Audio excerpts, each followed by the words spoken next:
Hi అండి, అందరికీ నమస్కారం. నేను మీ Venugopal Reddy from Josh Innovations Private Limited, Josh Institute of Foreign Languages. Edunine career guidance సంయుక్తంగా విద్యార్థుల కోసం ఉన్నటువంటి అనేక వీడియోస్ మనం రూపొందిస్తున్నాం. ఈరోజైతే నీట్ నోటిఫికేషన్ వచ్చినటువంటి రోజు, చాలా ఇంపార్టెంట్ డే. భారతదేశంలో ఉన్నటువంటి దగ్గర 25 లక్షల మంది విద్యార్థులు ఈ యొక్క ఎగ్జామ్ లేదా కోసం ఎదురు చూస్తున్నారు. నీట్ అనేది అందరూ రాయండి, ఎవరు మిస్ చేసుకోవద్దు. ఎందుకంటే నీట్ అనేది ఓన్లీ ఎంబీబీఎస్ కోసం, ఓన్లీ బీడీఎస్ కోసమే కాదు. దీనికి అనుసంధానంగా చాలా కోర్సులు ఉన్నాయి, దగ్గర ఒక 30 కోర్సులు ఉన్నాయి. సో నీట్ రాస్తే మీకు చాలా బెనిఫిట్ అవుతుంది. సో ఎంబీబీఎస్ బీడీఎస్ కాకుండా 30 కోర్సులు ఉన్నాయా, ఎట్లా సార్ అంటే ఒక్కసారి నేను సవివరంగా ఈ వీడియోలో వివరిస్తాను.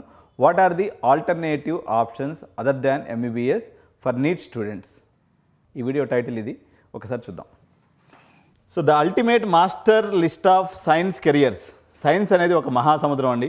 దీంట్లో ఎన్నో రకాలైనటువంటి కోర్సులు ఉంటాయి అన్నమాట. The complete set of science careers. కేవలం మెడిసిన్ లేదా అగ్రికల్చర్ మాత్రమే కాదు, బైపీసీ మరియు ఎంపీసీ విద్యార్థులు కూడా ప్రతి ఒక్కరు కూడా ఒక కోర్సుని ఒకే చోట చేర్చి మీకోసం ఒక అల్టిమేట్ మాస్టర్ లిస్ట్ అనేది నేను ఇక్కడ తయారు చేశాను. సో మెడికల్ అంబ్రెల్లాలో అందరికీ తెలిసినటువంటి ఎంబీబీఎస్ కాకుండా డాక్టర్ హోదా ఇచ్చేటువంటి ఇతర కోర్సులు ఏమున్నాయో చూద్దాం. సో కోర్ మెడికల్ డిగ్రీస్ అని ఏమంటారు? అల్లోపతిలో ఎంబీబీఎస్, అదేవిధంగా బీడీఎస్ అనేది డెంటల్ సైన్స్. ఈ రెండింటిని మనకు తెలిసినటువంటి, అందరికీ తెలిసినటువంటి ఈ కోర్సులు అనమాట.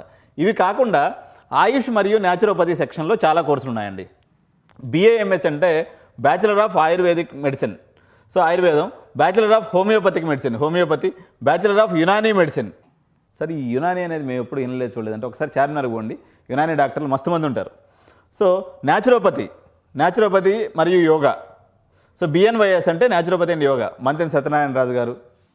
ఓకే, సో ఈ రకంగా న్యాచురోపతిలో మనకి చాలామంది ఈషా ఫౌండేషన్ వాళ్ళు, వీళ్ళంతా కూడా న్యాచురోపతిని బేసిస్ చేసుకొని మనకి రోగాలను నయం చేసే పని చేస్తూ ఉంటారు అన్నమాట. అదేవిధంగా రామ్దేవ్ బాబా, వీళ్ళందరూ కూడా బిఎన్వైఎస్ రిలేటెడ్గా చూసుకొని దీని మీద పెద్ద ఎత్తున సామ్రాజ్యాలు నిర్మించినటువంటి వ్యక్తులు.